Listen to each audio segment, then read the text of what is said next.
യുദ്ധം തുടങ്ങിയിട്ട് 12ാമത്തെ ദിവസത്തിലേക്ക് കടന്നിരിക്കുകയാണ്. അന്താരാഷ്ട്ര തലത്തിൽ ഗൾഫ് രാജ്യങ്ങൾ, റഷ്യ, ചൈന ഈ രാജ്യങ്ങളെല്ലാം അമേരിക്കയ്ക്ക് മേൽ വലിയ സമ്മർദ്ദം ചെലുത്തുന്നുണ്ട്. മറ്റൊന്നിനുമല്ല, യുദ്ധം നിർത്താൻ വേണ്ടി. ഹോർമൂസ് കടലിടുക്കിൽ ഇന്ന് 3 കപ്പലുകൾ ആക്രമിക്കപ്പെട്ടു. ഇതും കൂടി ചേർത്ത് 14 കപ്പലുകളായി. ഇത് ഇങ്ങനെ മുന്നോട്ട് പോയി കഴിഞ്ഞാൽ എല്ലാ രീതിയിലും എല്ലാവരെയും ബാധിക്കുന്ന തലത്തിലാവില്ലേ യുദ്ധം? അല്ല, ഇപ്പം തന്നെ അഞ്ജന മനസ്സിലാക്കുന്നുണ്ടാകും ഇത് എല്ലാവരെയും ബാധിച്ചു തുടങ്ങിയിരിക്കുന്നുവെന്ന്. ഇപ്പോൾ നമ്മുടെ കേരളത്തിലെ എറണാകുളം പോലുള്ള പ്രധാനപ്പെട്ട നഗരങ്ങളിലൊക്കെ ഈ പാചകവാതകത്തിൻ്റെ ഷോർട്ടേജ് റിപ്പോർട്ട് ചെയ്യപ്പെടുന്നുണ്ട്. അതായത് വാണിജ്യ ആവശ്യത്തിനുള്ള ഇത് കിട്ടുന്നില്ല, പാചകവാതകങ്ങൾ കിട്ടുന്നില്ല. അപ്പോൾ ഹോസ്റ്റലുകളൊക്കെ അടയ്ക്കുകയാണ്, ഫുഡ് വെച്ച് കൊടുക്കാൻ നിർവാഹമില്ല, ഹോട്ടലുകൾ അടയ്ക്കുകയാണ്. പുറത്തുനിന്ന് ഭക്ഷണം കഴിച്ച് ഇവിടെ വന്ന് ജോലി ചെയ്ത് ജീവിക്കുന്ന ആളുകൾക്ക് അന്നം മുട്ടുന്ന സാഹചര്യം. അതുതന്നെയാണ് ഈ യുദ്ധത്തിൻ്റെ ഏറ്റവും വലിയ പ്രശ്നം. ഇതിപ്പോൾ ഒരു 12 ദിവസമായപ്പോഴേക്കും, ഹോർമൂസ് കടലിടുക്ക് അടച്ചിട്ട് അത്രയും ആയില്ല, 5-6 ദിവസമായിട്ടുള്ളൂ, ഒരാഴ്ച എന്ന് കൂട്ടിക്കോ, എങ്കിലും ഒരാഴ്ചയായപ്പോഴേക്കും വലിയ പ്രതിസന്ധി, ഇതുമായിട്ട് യാതൊരു ബന്ധവുമില്ലാത്ത ഇന്ത്യയിലെ ഏറ്റവും അറ്റത്ത് കിടക്കുന്ന സ്റ്റേറ്റായ കേരളത്തിലുണ്ടായി. ഇതാണ് യുദ്ധത്തിൻ്റെ ഏറ്റവും വലിയ പ്രശ്നം. അതായത് ഈ യുദ്ധത്തിൻ്റെ ഗതി ഇറാൻ നിശ്ചയിക്കുന്നിടത്തേക്ക് എത്തിക്കഴിഞ്ഞിരിക്കുന്നു എന്നതിന് ഇതിൽ പരം മറ്റൊരു തെളിവും ആവശ്യമില്ല. അതായത് ഈ യുദ്ധവുമായി നേരിട്ട് ഒരു ബന്ധവുമില്ലാത്ത രാജ്യമാണ് ഇന്ത്യ. ഇന്ത്യ എപ്പോഴും നമ്മുടെ രാജ്യത്തിൻ്റെ നിലപാട് സമാധാനമുണ്ടാകണം, ചേരിചേരാ നയമാണ്. നമ്മൾ ഒരു പക്ഷവും പിടിച്ച് അഗ്രസീവായൊരു സ്റ്റാൻഡും എടുക്കുന്നില്ല. നമ്മൾ വളരെ കൃത്യമായി ഈ യുദ്ധത്തിൽ ഒരു അറുതി ഉണ്ടാകണം, സമാധാനമുണ്ടാകണമെന്ന ഏറ്റവും മാതൃകാപരമായ നിലപാടെടുക്കുന്ന രാജ്യങ്ങളിൽ ഒന്നാണ് ഭാരതം. അപ്പോൾ അതുകൊണ്ട് തന്നെ നമ്മളെ സംബന്ധിച്ച് ഈ യുദ്ധവുമായി നമ്മൾ ഒരു ബന്ധവും ഇല്ലാതിരുന്നിട്ട് കൂടി ഒരു പാചകവാതക ഷോർട്ടേജ് നമ്മുടെ രാജ്യത്തെ പതുക്കെ പിടിമുറുക്കിക്കൊണ്ടിരിക്കുകയാണ്. ഇനി അടുത്തതെന്ന് പറയുന്നത് ഇന്ധന വിലവർധനയാണ്. അതുപോലെ തന്നെ ഇന്ധനക്ഷാമം വരും, അവശ്യ വസ്തുക്കളുടെ വിലക്കയറ്റമുണ്ടാകും.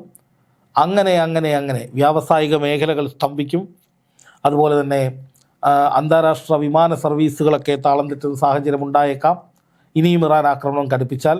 അതുപോലെ തന്നെ പ്രവാസികളായിട്ടുള്ള പലരും, ഗൾഫ് രാജ്യങ്ങളൊക്കെ കടുത്ത പ്രതിസന്ധിയിലേക്ക് പോവുകയാണെങ്കിൽ പ്രവാസികളായിട്ടുള്ള ആളുകളൊക്കെ നാട്ടിലേക്ക് വന്ന് അവിടുത്തെ ജോലിയൊക്കെ നഷ്ടപ്പെടുന്ന സാഹചര്യത്തിലേക്കൊക്കെ പോകാം. അങ്ങനെയൊന്നും ഉണ്ടാകല്ലേ എന്ന് പ്രാർത്ഥിച്ചുകൊണ്ട് തന്നെ പറയുകയാണ്, സ്ഥിതി അതീവ ഗുരുതരമാണ്.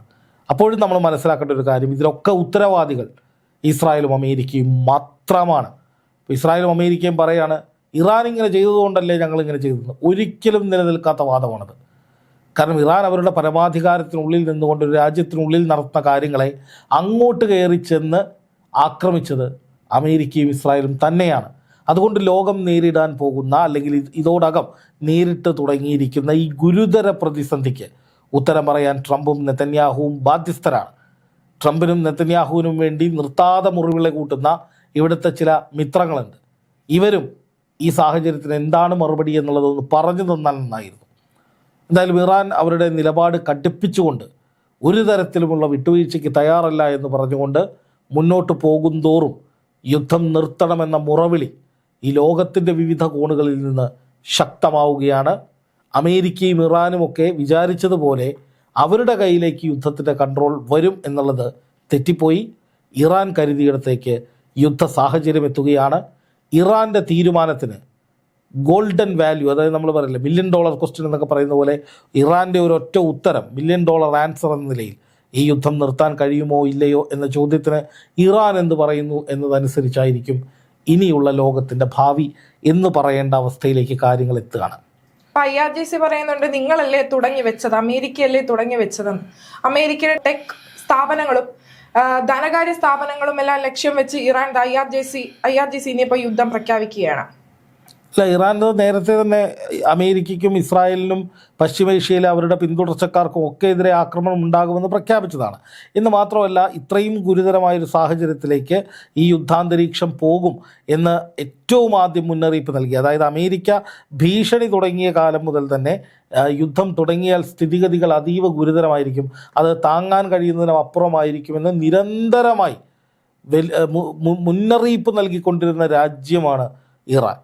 ഇറാൻ പറഞ്ഞ് നമുക്കൊക്കെ ഓർമ്മയുണ്ട്, നിങ്ങൾ യുദ്ധം തുടങ്ങരുത്, യുദ്ധം തുടങ്ങരുതെന്ന് ഇറാൻ പറഞ്ഞിട്ടില്ല, മറിച്ച് ഞങ്ങളുടെ നിലപാടിൽ ഉറച്ചു നിൽക്കുകയാണ്, നിങ്ങൾ പറയുന്ന പോലെ അംഗീകരിക്കാൻ ഞങ്ങളെ കൊണ്ട് പറ്റില്ല, പക്ഷേ യുദ്ധം തുടങ്ങുന്നതിന് മുമ്പ് ഒന്ന് ഓർത്തോളൂ, ഈ യുദ്ധം തുടങ്ങിയാൽ പിന്നെ ഇത് അവസാനിക്കേണ്ടത് എങ്ങനെയാണ് തീരുമാനിക്കുന്നത് ഞങ്ങളായിരിക്കും. ആ വാക്ക് അതുപോലെ നിലനിൽക്കുകയാണ്, അത് നടപ്പായിരിക്കുകയാണ്. ഇപ്പം നോക്കുക, ലോകം മുഴുവൻ കടുത്ത സമ്മർദ്ദത്തിലേക്ക് പോവുകയാണ്. നമുക്കറിയാം, വലിയ സമ്മർദ്ദത്തിലേക്ക്, വലിയ പ്രതിസന്ധികളിലേക്ക് പോവുകയാണ്. അറബ് രാജ്യങ്ങളുടെ വരുമാനത്തിൽ ഗണ്യമായ ഇടിവുണ്ടായിട്ടുണ്ട്. എണ്ണ ഉൽപ്പാദക രാജ്യങ്ങൾക്ക് ഇത്രയും വലിയ പ്രതിസന്ധിയാണെങ്കിൽ എണ്ണ സ്വീകരിക്കുന്ന, ഇറക്കുമതി ചെയ്യുന്ന രാജ്യങ്ങൾക്ക്, ഉപഭോക്തൃ രാജ്യങ്ങൾക്ക് അത് അതിലും വലിയ കുഴപ്പത്തിലേക്ക് പോവുകയാണ്. സ്റ്റോക്ക് ഉണ്ടാവും, 1-2 ആഴ്ചയ്ക്കോ അല്ലെങ്കിൽ ഒരു മാസം വരേക്കുള്ള സ്റ്റോക്കുകൾ ഉണ്ടാവും. ചിലപ്പോൾ റഷ്യയിൽ നിന്ന് എണ്ണ വാങ്ങാൻ ബദലായിട്ട് വാങ്ങാൻ കഴിയുമായിരിക്കും. പക്ഷേ അതിനൊക്കെ ഒരു പരിധി ഉണ്ടെന്നേ. ആവശ്യത്തിന് ഇന്ധനം കിട്ടിയില്ലെങ്കിൽ സകല മേഖലകളും സ്തംഭിക്കുക തന്നെ ചെയ്യും. അതിൽ ഒരു സംശയവും വേണ്ട. അങ്ങനെ വരുമ്പോൾ ദൂരവ്യാപകമായ വലിയ പ്രതിസന്ധികളാണ് നമ്മളെ കാത്തിരിക്കുന്നത്. അപ്പോൾ ആ പ്രതിസന്ധിക്ക് ആക്കം കൂട്ടുന്ന വിധത്തിലേക്ക് എല്ലാവരും അനുഭവിക്കണം. ഇപ്പോൾ ഇറാനാണ് യുദ്ധത്തിൽ നഷ്ടമുണ്ടായത്, അവരുടെ ഏറ്റവും കൂടുതൽ നഷ്ടമുണ്ടായത്. അവരുടെ പരമോന്നത നേതാവ് ആയത്തുള്ള അലി ഖാംനെയി കൊല്ലപ്പെട്ടു, നിരവധി ഉന്നതർ കൊല്ലപ്പെട്ടു. അപ്പോൾ സ്വാഭാവികമായിട്ടും ഇറാനാണ് ഏറ്റവും കൂടുതൽ സഫർ ചെയ്തത്. അപ്പം ഞങ്ങൾ മാത്രം അങ്ങനെ സഫർ ചെയ്താൽ പോരാ, നിങ്ങളെല്ലാവരും സഫർ ചെയ്യണം, മൊത്തം എല്ലാവരും അനുഭവിക്കണമെന്ന മട്ടിലേക്ക് ഇറാൻ കടുപ്പിക്കുകയാണ്. ഇപ്പോൾ ഹോർമുസ് കടലിടുക്കിലൂടെ സഞ്ചരിക്കുകയായിരുന്ന 3 കപ്പലുകൾക്ക് നേരെ ഇന്ന് മിസൈൽ ആക്രമണം ഉണ്ടായിട്ടുണ്ട് എന്ന് സമുദ്ര സുരക്ഷാ ഏജൻസി അറിയിച്ചിരിക്കുകയാണ്. ഇറാൻ്റെ ക്ലെയിം അല്ല, മറിച്ച് അവിടുത്തെ ഏജൻസി തന്നെയാണ് ഇത് അറിയിച്ചിരിക്കുന്നത്. ഒരു കപ്പലിന് തീപിടിച്ച് അത് പൂർണ്ണമായി നശിപ്പിക്കപ്പെടുന്ന സാഹചര്യമുണ്ടായി. തായ്ലൻഡ് കൊടിവെച്ച മായൂരി നാരി എന്ന ബൾക്ക് കാരിയറാണ് ആക്രമിക്കപ്പെട്ടത്. ഒമാന് വടക്ക് 11 നോട്ടിക്കൽ മൈൽ അകലെ വെച്ചാണ് ഈ ആക്രമണം ഉണ്ടായത് എന്നും സ്ഥിരീകരിക്കപ്പെടുന്നുണ്ട്. അതായത് കപ്പലിന് തീപിടിച്ചു, വലിയ തോതിലുള്ള പ്രശ്നങ്ങൾ അവിടെ ഉണ്ടായി. നിരവധി കപ്പലുകൾക്ക് നേരെ, ബാക്കി 2 കപ്പലുകൾക്ക് നേരെ കൂടി ആക്രമണങ്ങൾ ഉണ്ടാവുകയാണ്. അപ്പോൾ ഹോർമുസിൽ മൊത്തം ഇതുവരെ 14 കപ്പലുകൾ ആക്രമിച്ചിട്ടുണ്ട് ഈ ചുരുങ്ങിയ സമയം കൊണ്ട് ഇറാൻ എന്നാണ് പറയുന്നത്. ഒന്ന് ആലോചിച്ച് നോക്കൂ, അമേരിക്കൻ പ്രസിഡന്റ് ഡൊണാൾഡ് ട്രംപ് പറഞ്ഞ 2 പ്രധാനപ്പെട്ട അവകാശവാദങ്ങൾ അവിടെ പൊളിയാണ്. ഒന്ന്, ഹോർമുസ് കടലിടുക്കിൽ കുടുങ്ങിക്കിടക്കുന്ന കപ്പലുകൾക്ക് എല്ലാവിധ പിന്തുണയും നൽകും, എല്ലാവിധ സംരക്ഷണവും അമേരിക്കയുടെ പടക്കപ്പലുകൾ നൽകും, ഞങ്ങൾ ഹോർമുസ് കടലിടുക്ക് പിടിച്ചെടുക്കുമെന്ന് പറഞ്ഞതാണ് അമേരിക്കൻ പ്രസിഡന്റ് ഡൊണാൾഡ് ട്രംപ് 2 ദിവസം മുമ്പ്. അതുപോലെ തന്നെ അദ്ദേഹം പറഞ്ഞ മറ്റൊരു പ്രധാനപ്പെട്ട കാര്യമെന്ന് പറയുന്നത്, ഈ പ്രതിസന്ധി ഞങ്ങൾ പരിഹരിക്കും, ഞങ്ങളെ വിശ്വസിച്ച് നിങ്ങൾ കപ്പലുകൾ അയക്കൂ എന്ന് അദ്ദേഹം വെല്ലുവിളിച്ചതാണ്. പക്ഷേ ഇത് രണ്ടും തകർന്നിരിക്കുകയാണ്. രണ്ടാമത്തെ വേറൊരു പോയിന്റ് കൂടിയുള്ളത്, ട്രംപ് പറഞ്ഞത് ഇറാൻ്റെ എല്ലാ മിസൈൽ ശേഷികളും, എല്ലാ സായുധ ശേഷികളും ഞങ്ങൾ തകർത്തു, ഇനി ഇറാൻ പരാജയപ്പെട്ട രാജ്യമായി, ഇനി ഇറാൻ കീഴടങ്ങുക എന്നുള്ളത് മാത്രമാണ് അവർക്ക് മുന്നിലുള്ള വഴി എന്നാണ് ട്രംപ് ഏറ്റവും ഒടുവിൽ ട്രൂത്ത് സോഷ്യൽ 3 ദിവസം മുമ്പ് കുറിച്ചത്. ഇപ്പോൾ നോക്കുക, അങ്ങനെ തകർന്ന് തരിപ്പണമായ ഒരു രാജ്യമാണെങ്കിൽ ഈ 14 കപ്പലുകൾ എങ്ങനെ ഇറാൻ തകർക്കും? ഇറാൻ്റെ മുന്നിലുള്ള വഴി കീഴടങ്ങൽ മാത്രമാണ് എന്ന് ട്രംപ് പറയുമ്പോൾ അതങ്ങനെയല്ല എന്ന് പ്രവൃത്തിയിലൂടെ തെളിയിക്കുകയല്ലേ ശരിക്കും ഇറാൻ ഇപ്പോൾ ചെയ്തിരിക്കുന്നത്. അപ്പോൾ ഇറാൻ ആക്രമണങ്ങൾ കടുപ്പിച്ചതായി ഇപ്പോൾ അമേരിക്കയിലേക്ക് കൂടി കടക്കുകയാണ്. നോക്കുക, വന്നിരിക്കുന്ന വാർത്ത, തുടങ്ങിയത് നിങ്ങളാണ്, ഇനി US സ്ഥാപനങ്ങളെല്ലാം ഞങ്ങളുടെ ലക്ഷ്യമാണ് എന്ന് IRGC മുന്നറിയിപ്പ് നൽകുന്നു. ഇസ്രായേലും US ചേർന്ന് ഇറാനെ ആക്രമിച്ചതിന് പിന്നാലെ പശ്ചിമേഷ്യയിൽ പൊട്ടിപ്പുറപ്പെട്ട യുദ്ധം 12 ദിവസമായി. ആ വാർത്തയാണ്, ഞാൻ അതിൻ്റെ തർജ്ജമയാണ് പറയുന്നത്. ഈ 12ാം ദിവസത്തിൽ അതിരൂക്ഷമായ നിലയിലേക്ക് IRGC അഥവാ ഇറാനിലെ റവല്യൂഷണറി ഗാർഡ്സ് എത്തിയിരിക്കുകയാണ്. ഇറാനിലെ എണ്ണ സംഭരണ കേന്ദ്രങ്ങൾ ആക്രമിച്ചതിന് സമാനമായ രീതിയിൽ US-ഉമായും ഇസ്രായേലുമായും ബന്ധമുള്ള ധനകാര്യ സ്ഥാപനങ്ങളെയും ടെക് സ്ഥാപനങ്ങളെയും എല്ലാം ആക്രമിക്കുമെന്ന് IRGC പറയുന്നു. നോക്കുക, റഷ്യയും ചൈനയും ഒക്കെ ഇറാനോട് യുദ്ധം നിർത്തണമെന്ന് ആവശ്യപ്പെട്ടു എന്ന മട്ടിൽ വാർത്തകൾ വരുന്നുണ്ട്. ഇറാൻ അത് നിരാകരിച്ചു എന്നും പറയുന്നു. പക്ഷേ റഷ്യയുടെയും ചൈനയുടെയും സാങ്കേതിക സഹായം, ഇൻ്റലിജൻസ് സഹായം, ഉപഗ്രഹ സഹായം, ടെക് സഹായമൊക്കെ ഇപ്പോൾ ഇറാൻ ലഭിക്കുന്നുണ്ട്. അതുകൊണ്ട് ഇറാൻ കുറേ കൂടി പ്രിസൈസ്ഡ് അറ്റാക്കുകളാണ് നടത്തുന്നത്. അതിൽ വിജയിക്കുന്ന ലക്ഷ്യം കൃത്യമാക്കിയിട്ടുള്ള അറ്റാക്കാണ് നടക്കുന്നതെന്ന് വാർത്തകൾ വരുന്നുണ്ട്. അപ്പോൾ അതേ സമയത്ത് തന്നെയാണ് ലക്ഷ്യങ്ങൾ കുറേ കൂടി വിപുലീകരിച്ചുകൊണ്ട് കുറേ കൂടി ബ്രോഡായ രീതിയിൽ സകലരെയും ഭയപ്പെടുത്തുന്ന വിധത്തിൽ ഇപ്പോൾ ഇറാൻ രംഗത്ത് വന്നിരിക്കുന്നത്. ഇസ്രായേലുമായും അമേരിക്കയുമായും ബന്ധമുള്ള സകല കമ്പനികളെയും ഞങ്ങൾ തകർക്കുമെന്നാണ് പറയുന്നത്. അപ്പോൾ മിഡിൽ ഈസ്റ്റിലേക്ക് കൂടുതൽ ഭീഷണിയായത്, അതായത് പശ്ചിമേഷ്യയിലെ അടക്കം ജനവാസ കേന്ദ്രങ്ങളിലടക്കം വലിയ ബിൽഡിങ്ങുകളിലടക്കം പ്രവർത്തിക്കുന്ന ഈ കമ്പനികൾ ലിസ്റ്റ് ചെയ്യപ്പെട്ടിട്ടുണ്ടെന്ന് പറഞ്ഞാൽ യുദ്ധം കുറേ കൂടി നാശോന്മുഖമായ അവസ്ഥയിലേക്ക്, കുറേ കൂടി ആൾനാശമുണ്ടാകുന്ന, കുറേ കൂടി ജനങ്ങൾക്ക് നേരിട്ട് ബാധിക്കുന്ന വിധത്തിലേക്ക് മാറാൻ പോകുന്നു എന്നാണ് ഇപ്പോൾ മനസ്സിലാക്കേണ്ട കാര്യം. IRGCയുടെ ആ ഒരു ടോക്ക് അതെന്താണെന്നുള്ളത് നോക്കുക. US-ൻ്റെയും ഇസ്രായേലിൻ്റെയും സാമ്പത്തിക കേന്ദ്രങ്ങളെയും ബാങ്കുകളെയും ആക്രമിക്കാൻ ശത്രുക്കൾ ഞങ്ങളുടെ കൈകളെ പ്രേരിപ്പിച്ചിരിക്കുകയാണ്. ബാങ്കുകളുടെ 1 കിലോമീറ്റർ പരിധിയിൽ നിന്ന് ജനങ്ങൾ മാറണം. നോക്കുക, തീവ്രമായ ഘട്ടത്തിലേക്ക് കടക്കുകയാണ്. മേഖലാ യുദ്ധം അടിസ്ഥാന സൗകര്യങ്ങളെ തകർക്കുന്ന യുദ്ധത്തിലേക്ക് മാറുമ്പോൾ ഇറാൻ്റെ ലക്ഷ്യങ്ങളും മാറുകയാണ്. US-ൻ്റെയും ഇസ്രായേലിൻ്റെയും ടെക് സ്ഥാപനങ്ങളും ഇനി ഇറാൻ്റെ ലക്ഷ്യമാണ് എന്ന് IRGC പറയുന്നു. Google, Microsoft, Palantir, IBM, NVIDIA, Oracle തുടങ്ങിയ അവരുടെയൊക്കെ ഓഫീസുകൾക്ക് ഭീഷണിയുണ്ട് എന്ന് തസ്നീം വാർത്താ ഏജൻസി, ഇറാനിലെ വാർത്താ ഏജൻസി പുറത്തുവിട്ട കുറിപ്പിൽ പറയുന്നുണ്ട്, അല്ലെങ്കിൽ വാർത്തയിൽ പറയുന്നുണ്ട്. ഇസ്രായേൽ നഗരങ്ങളിലെയും ഗൾഫ് രാജ്യങ്ങളിലെയും US കമ്പനി ഓഫീസുകളിലും അലേർട്ട് ഉണ്ട് എന്നാണ് ഇപ്പോൾ പറയുന്നത്. അതായത് ഇറാൻ കൂടുതൽ അഗ്രസീവായി, ഉഗ്രരൂപിയായി എന്തും ചെയ്യാൻ പോരുന്ന നിലയിലേക്ക് മാറിക്കൊണ്ടിരിക്കുന്നു, അല്ലെങ്കിൽ ആ വിധത്തിൽ നീങ്ങിക്കൊണ്ടിരിക്കുകയാണ് എന്നുള്ളതാണ് നമ്മൾ മനസ്സിലാക്കേണ്ട ഏറ്റവും പ്രധാനപ്പെട്ട പോയിന്റ്.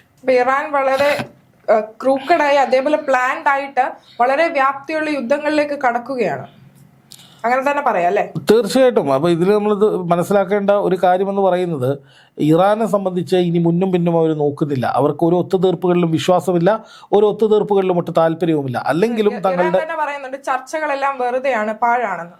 അല്ല, അതിൻ്റെ കാരണമെന്ന് പറയുന്നത്, ഇനി എന്ത് ചർച്ച നടത്താനാണ് ഇറാൻ? 160 കൊച്ചു കുട്ടികളെ കൊല്ലുന്ന സ്കൂളിലേക്ക് ആക്രമണം നടത്തി, ഭീകരമായൊരു ആക്രമണം ഇറാനിലേക്ക് നടത്തി. ഇറാൻ്റെ മാത്രമല്ല, ലോകത്തെ മുഴുവൻ മനുഷ്യ മനസാക്ഷിയെ ഞെട്ടിക്കുന്നൊരു ആക്രമണം നടത്തി. അതും പോരാഞ്ഞിട്ട് അവരുടെ പരമോന്നത നേതാവ് ആയത്തുള്ള അലി ഖാംനെയി അടക്കമുള്ള പല ഉന്നതരെയും വധിച്ചു. പുതിയ ഭരണാധികാരികളെ വധിക്കുമെന്ന് ഭീഷണിപ്പെടുത്തുന്നു. വേണമെങ്കിൽ ഞങ്ങളുടെ കാല് പിടിക്കുക എന്ന ഔദാര്യ രൂപത്തിലാണ് ട്രംപ് സംസാരിക്കുന്നത്. ആത്മാഭിമാനമുള്ള ഒരാളും അത് അംഗീകരിച്ചു കൊടുക്കുകയില്ല എന്ന് മാത്രമല്ല, വലിയ രൂപത്തിൽ ആക്രമണങ്ങൾ ഇറാൻ്റെ പല ഭാഗങ്ങളിലും നടന്നു. ടെഹ്റാനിലൊക്കെ വലിയ സ്ഫോടനങ്ങൾ നടന്നുകൊണ്ടിരിക്കുകയാണ്. അവിടെ ആൾനാശത്തിന് പുറമെ അവരുടെ ഈ പറയുന്ന ബിൽഡിങ്ങുകളും പലതരത്തിലുള്ള വ്യവസായങ്ങളും ഒക്കെ തകർന്നിരിക്കുകയാണ്. എണ്ണ സംഭരണശാലകൾ, ഇറാൻ്റെ ഏറ്റവും വലിയ കരുത്തായിട്ടുള്ള അവരുടെ ശുദ്ധീകരിച്ച എണ്ണ സൂക്ഷിച്ചിരിക്കുന്ന ഈ പറയുന്ന പ്രധാനപ്പെട്ട കേന്ദ്രങ്ങളൊക്കെ തകർത്തു. വലിയ ടാങ്കറുകൾ തകർത്തു.